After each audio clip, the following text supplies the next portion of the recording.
Seperti yang kalian lihat di judul dan thumbnail, bahwa kali ini tuh aku akan membahas simulasi SNBT subtes penalaran umum dari BP3. Sebelum videonya dilanjut, jangan lupa like, comment, share, dan subscribe ya guys. Semoga skor UTBK kalian bisa di atas 700 plus dan kalian lolos pilihan 1 ya guys.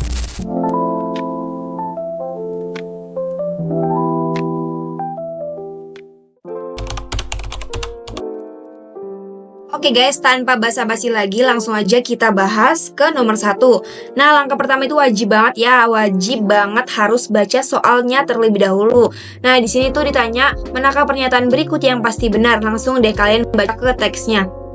Kalian harus baca teksnya itu dalam waktu yang cepat ya guys. Kalian harus biasain baca cepat. Kadar gula yang tinggi dalam darah itu bisa meningkatkan risiko penyakit kardiovaskular. Terus, upaya untuk mencegah meningkatnya kadar gula dalam darah ini bisa dicegah sama diet karbohidrat. Terus, risiko terjadinya penyakit kardiovaskular ini bisa berkurang jika jumlah karbohidrat yang dikonsumsi ini bisa dikendalikan. Langsung aja kita baca opsinya. Yang pertama itu yang A, menerapkan diet karbohidrat dapat meningkatkan kadar gula dalam darah. Nah, ini salah ya guys. Kenapa bisa salah? Karena yang benar itu sesuai teksnya itu dengan diet karbohidrat itu kadar gula dalam darah itu bisa menurun gitu loh, bisa dikendalikan. Jadi of course yang A ini salah. Terus yang B itu konsumsi karbohidrat dapat menurunkan kadar gula dalam darah. Nah, ini juga salah. Kenapa? Karena kalau konsumsi karbohidrat tentunya ya kadar gulanya makin tinggi kan nih sesuai teksnya. Terus yang C, risiko penyakit kardiovaskular ini berkurang jika diet karbohidrat diterapkan. Nah, ini bener ya guys, jadi jawabannya itu yang C. Kenapa sih bisa benar?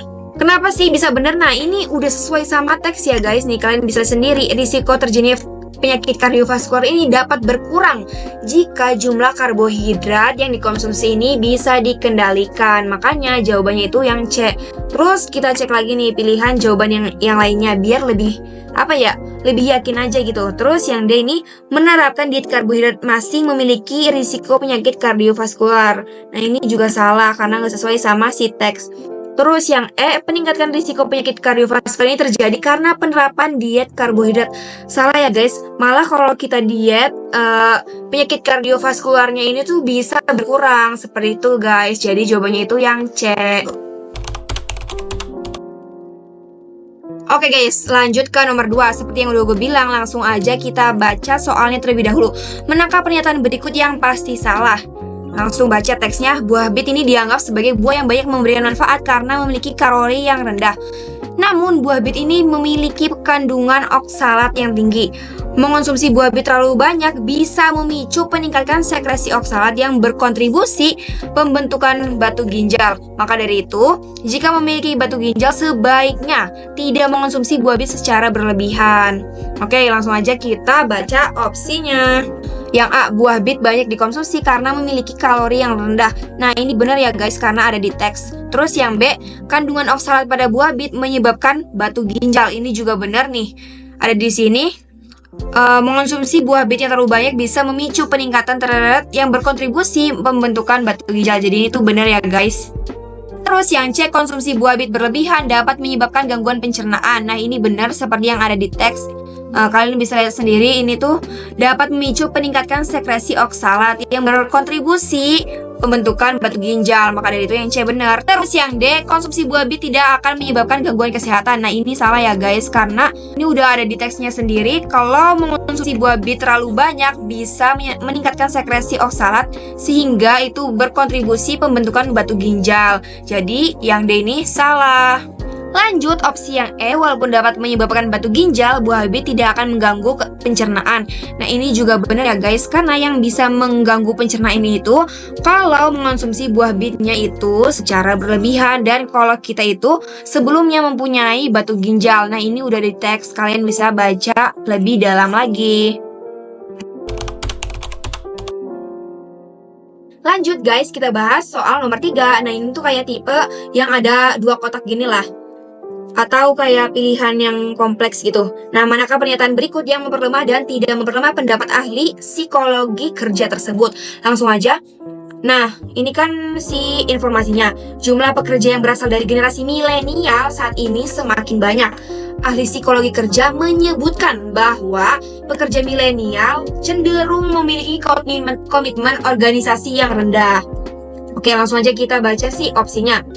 Pekerja milenial sering berpindah-pindah tempat kerja. Nah, ini tuh jawabannya tidak memperlemah karena seperti yang udah bilang sama si ahli psikologi bahwa pekerja milenial itu komitmennya tuh rendah gitu. Jadi ya ini sesuai lah ya, berpindah-pindah tempat kerja sama dengan tidak komitmen gitu. Terus opsi selanjutnya, pekerja milenial memberikan ide-ide terbaik untuk tempat kerjanya. Tentu ya guys, ini tuh memperlemah. Karena apa? Ya ini aja ya guys, sesuaiin sama si informasi dari si ahli psikologi. Intinya, si milenial itu komitmen organisasinya tuh rendah gitu ya. Simple itu aja. Terus banyak pekerja milenial yang bekerja di perusahaan untuk jangka waktu yang lama lah. Ini juga memperlemah karena ini tuh termasuk ke tidak komitmen. Terus banyak perusahaan mengapresiasi atas kerja pekerja milenial. Ini juga memperlemah. Dan ada opsi terakhir yaitu banyak perusahaan yang mengeluhkan kinerja pekerja milenial.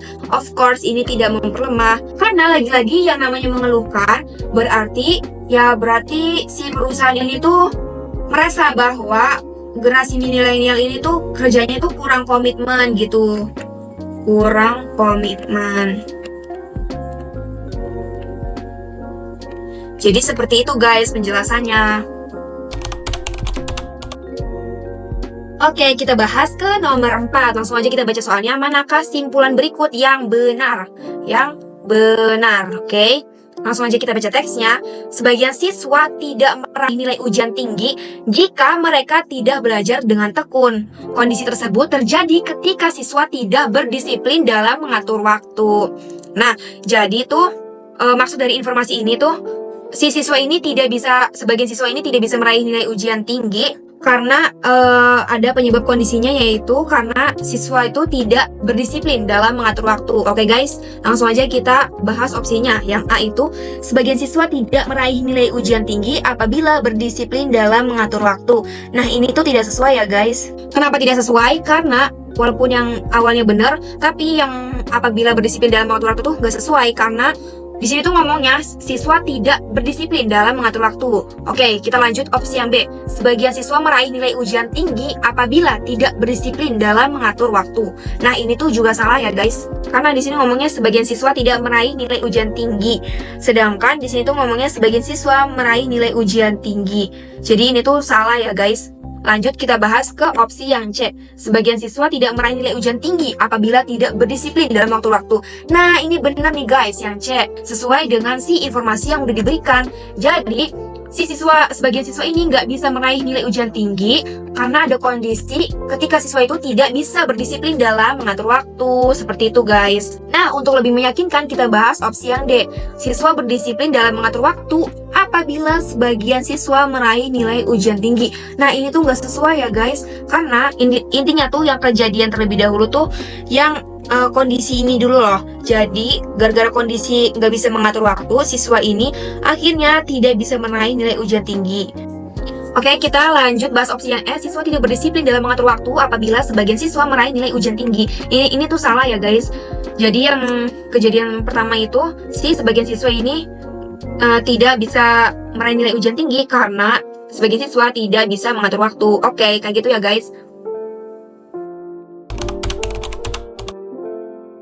Next guys, kita bahas soal nomor 5. Langsung aja baca soal. Manakah pernyataan di bawah ini yang benar? Kita langsung baca dulu ya guys. Maksud dari soal ini tuh apa? Kita langsung baca si informasi ini. Seorang mahasiswa X harus bekerja tambahan setelah pulang kuliah. Nah, pekerjaan tambahan tersebut itu menyebabkan waktu belajarnya berkurang. Meskipun X hanya belajar di waktu malam, perkuliahannya tetap terganggu karena waktu belajarnya berkurang. Intinya tuh perkuliahannya tetap terganggu gara-gara dia harus bekerja tambahan gitu. Langsung aja kita tulis kerja, terus dia tuh jadi waktu belajar kurang. Terus dia walaupun bekerja di malam hari, pekerjaannya tetap terganggu karena waktu belajarnya berkurang. Ujung-ujungnya dari waktu belajar berkurang ini tuh perkuliahannya terganggu. Oke, langsung aja baca opsi yang Pertama, X bekerja pada malam hari karena perkuliahannya terganggu. Ini salah ya guys, karena nggak sesuai sama yang udah kita tulis di sini. Kenapa yang A bisa salah? Justru gara-gara dia bekerja di malam hari ini, perkuliahannya jadi terganggu, gitu. Bukan gara-gara perkuliahannya terganggu, dia malah bekerja di malam hari. Paham ya guys? Oke, kita lanjut ke opsi yang B. Pekerjaan tambahan menyebabkan perkuliahan X ini terganggu. Nah, ini benar guys. Seperti yang udah ada di informasi atas ini dan seperti yang udah kita tulis di sini. Nih, ada bacaannya guys. Bentar, kita ganti warna dulu. Pekerjaan tambahan menyebabkan perkuliahan X terganggu. Nah, ini gara-gara kerja, ujung-ujungnya jadi perkuliahan terganggu. Semoga kalian bisa paham ya guys. Oke, kita bahas opsi yang D. X mencari pekerjaan tambahan ketika belajarnya berkurang. Nah, ini tuh salah. Malah si X ini tuh jam belajarnya berkurang gara-gara si dia tuh ada pekerja tambahan gitu ya guys, paham? Pokoknya ikutin aja nih yang udah ditulis di sini atau sesuai informasi yang udah diberikan. Terus yang ini waktu belajar X berkurang ketika perkuliahannya terganggu. Nah, ini juga salah ya guys. Kenapa sih bisa salah? Karena yang benar ini tuh gara-gara waktu belajarnya kurang, perkuliahannya terganggu gitu ya guys. Jadi yang ini tuh kayak kebalik gitu loh. Ya, semoga kalian paham ya guys. Lanjut, nomor 6 guys, langsung baca soal. Manakah pernyataan berikut yang paling mungkin menjelaskan perbedaan kedua kondisi tersebut? Nah, ini tuh ya bisa dibilang nih soalnya cukup gampang ya guys. Ketika belajar di perpustakaan, siswa X itu bisa mendapatkan hasil belajar yang lebih baik. Namun, ketika belajar di rumah, hasil belajarnya itu cenderung kurang optimal. Manakah yang bisa menjelaskan nih kenapa kalau di perpustakaan hasilnya bisa baik dan kenapa kalau di rumah hasilnya itu bisa kurang optimal? Langsung baca si opsinya. Yang A, siswa X merasa lebih nyaman belajar di rumah daripada di perpustakaan. Salah ya guys, karena seperti yang udah dijelaskan nih, malah kalau dia di rumah hasil belajarnya tuh kurang optimal, jadi ini salah. Yang B, siswa X sering terganggu oleh kebisingan di sekitar perpustakaan. Ini salah ya guys, malah kalau di perpustakaan ini dia hasil belajarnya lebih baik. Of course, ya kalau kita mikir ya, perpustakaan itu tuh nggak ada bising loh, malah minim bising gitu. Paham ya guys? Lanjut, opsi yang C, siswa X dapat berinteraksi dengan teman sebaya ketika belajar di rumah. Nah, ini salah karena lagi-lagi kalau belajar di rumah hasilnya tuh kurang optimal. Lanjut, opsi yang D, selain buku pelajaran, perpustakaan juga menyediakan novel legendaris.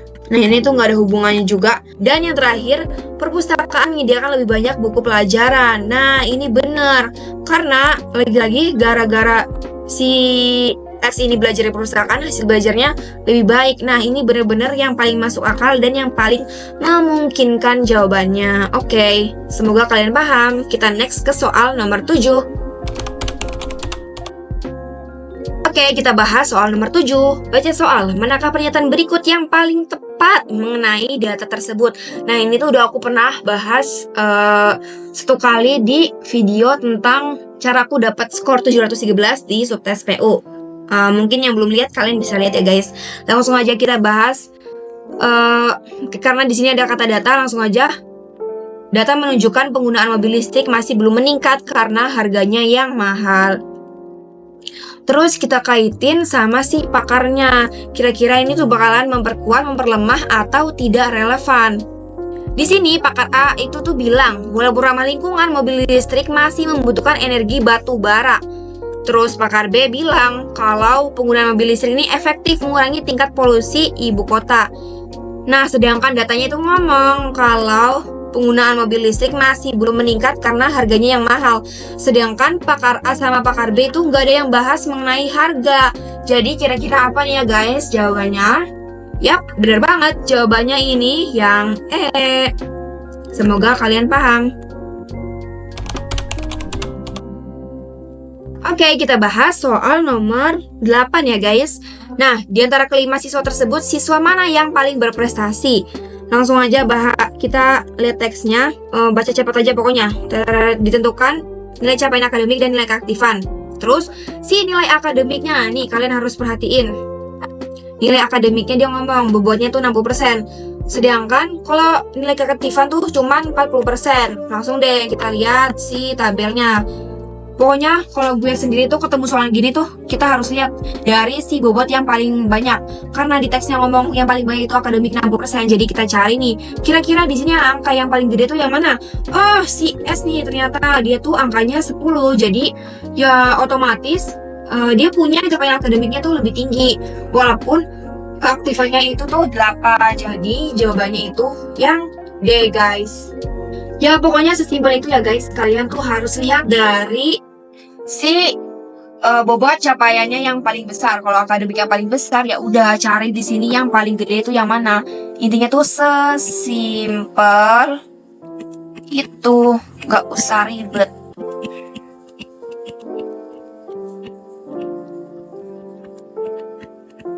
Hehe. Oke guys, kita udah sampai di nomor 9. Nah, nomor 9 ini tuh tipenya tipe soal grafik ya guys. Jadi kita tuh harus bisa membaca grafik, kita harus bisa mencari informasi dari si grafik ini. Langsung aja kita baca soalnya. Berdasarkan data di atas, tahun keberapa Tokopedia memperoleh persentase keuntungan terbesar? Nah, ini udah ditunjukin ya, ini tuh diagram tentang produk kelontong di Tokopedia dalam 5 tahun terakhir. Jadi kita tuh cari memperoleh persentase keuntungan terbesar. Rumusnya apa sih rumus persentase keuntungan terbesar? Nah, menurut gue rumusnya itu kalian harus wajib banget ya, udah ada di luar kepala. Jadi rumusnya itu pendapatan dikurangi modal dibagi modal dikali 100%. Langsung aja kita masukin ke rumus ya guys. Nah, ini kalian udah bisa lihat sendiri ya. Kita harus bisa baca. Yang oranye itu pendapatan. Pendapatannya berapa nih di tahun pertama? 15. Modalnya itu yang biru, jadi modalnya itu 5. Oke, langsung aja kita masukin ke rumus. 15 dikurangi 5 dibagi 5 dikali 100%. 15 kurangi 5 berapa? 10 per 5 kali 100%. Nah ini tuh kita sederhanain aja. 10 bagi 5 2 kali 100% yaitu 2. Jadi di sini gue mau nandain di sini ya. Tahun pertama itu keuntungannya tuh 2. Langsung aja kita cari yang tahun kedua itu berapa.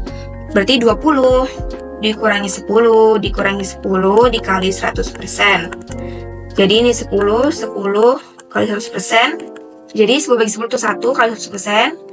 Jadi sama dengan 1. Lanjut tahun ketiga yaitu 25 kurangi 10 dibagi 10 dikali 100%. Ini tuh 15 per 10. 15 dibagi 10 berapa? Atau enggak kita kecilin aja deh. 15 itu kan 3 per 2 dikali 100% berapa? Jadi tuh kita dapat 1,5. Sini kita tulis 1,5. Oke, kita langsung cari yang tahun keempat itu 20 sama 15. Berarti pendapatannya 20, modalnya 15 dikali 100%. 20 kurang 15, 5 per 15. Kita kecilin aja. Jadi 1/3 dikali 100% berapa? 0,33. Oke guys, kita udah sampai di tahun yang kelima. Ayo kita cari tahun kelima. Langsung aja di sini pendapatannya itu 15 dikurangi modalnya 20 per 20 dikali 100%. 15 kurangi 20 berapa? Minus 5 per 20 dikali 100%. Hasilnya berapa? Yap, bener banget guys, hasilnya minus 0,25. Jadi di sini tuh jawabannya minus 0,25. Nah, kira-kira nih kita udah dapat datanya, data dari tahun pertama sampai tahun kelima. Menurut kalian nih mana sih yang keuntungannya paling besar? Ya, bener banget, keuntungan paling besar itu ada di tahun pertama. Di sini tuh dia 2 nilainya positif dan dia tuh intinya tuh yang paling besar. Kalau teman-teman ini kan 1, 1,5, 0,33 minus, ini bahkan minus 0,25. Jadi ini nomor 1 yang paling besar. Jadi jawabannya yang A. Jawabannya yang A, tahun ke-1. Yeay, kita dapet guys. Dan ya guys, kita udah sampai di nomor terakhir yaitu nomor 10. Langsung aja seperti biasa kita baca soalnya terlebih dahulu.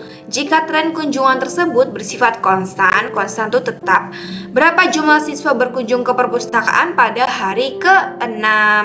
Nah, langsung aja kita baca soalnya. Jumlah siswa perempuan yang mengunjungi perpustakaan sekolah pada 5 hari berturut-turut adalah 16, 19, 24, 27, dan 32. Sementara itu laki-lakinya itu 8, 8, 9, 11, dan 14. Langsung aja kita tulis ulang biar enak nyari polanya.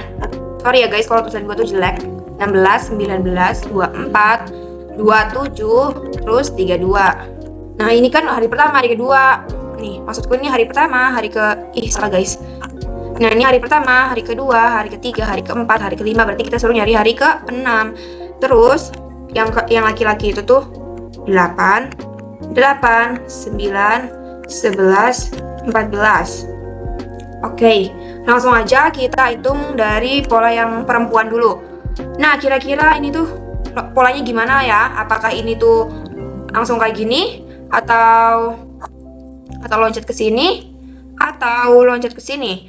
Nah, jadi polanya itu tuh ini 16 langsung ke 19. 16 ke 19 itu berapa? 16 ke 19 itu ditambah 3. Terus 19 ke 24. Nah, ini tambah berapa? Tambah 5. Lanjut, 24 ke 27 tambah berapa? Tambah 3. Oh, berarti ini 3, 5, 3. Kira-kira berapa? Yap, 5 lagi. Dan ini untuk mencari hari ke-6 kira-kira berapa guys? Benar, ditambah 3. Jadi jawabannya itu di sini 35. Terus kita bahas si yang laki-laki. Di sini kira-kira 8 ke 8 itu berapa ya? Oh, tetap atau apakah langsung 8 ke 8 atau 8 ke 9 atau 8 ke 11? Kita bisa mikir-mikir terlebih dahulu mana sih yang cocok. Jadi ternyata polanya itu 8 ke 8 ditambah 0, terus 8 ke 1 ditambah 1, 9 ke 11 ditambah 2, 11 ke 14 ditambah 3. Jadi 14 ke si hari ke-6 itu kira-kira tambah berapa ya? Yap, bener banget ditambah 4. 1, 0, 1, 2, 3, 4. Jadi jawabannya itu 18. Oke ya guys, jadi jawabannya 35 dan 18. Nah, yang ini yang B jawabannya. Oh ya guys, kalau kalian perhatiin ya emang kalau soal si pola bilangan kayak gini tuh emang bener-bener abstrak ya. Bahkan polanya itu semaunya si pembuat soal. Tapi seperti yang udah aku ingetin di video sebelumnya, kalau di UTBK itu polanya itu gak se-abstrak ini, alias bener-bener gampang banget. Gampang banget.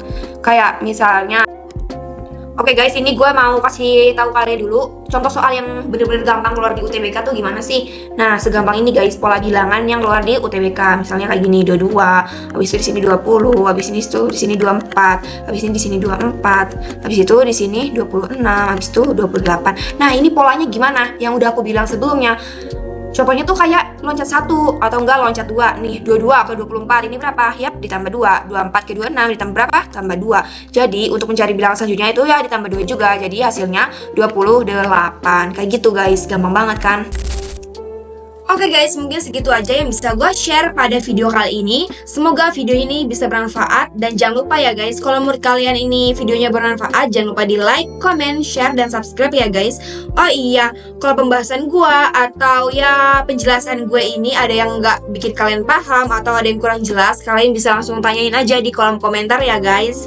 Jangan lupa terus semangat belajar SNBT-nya karena SNBT akan dimulai kurang dari hamin sebulan lagi guys. Oke. Bye-bye guys.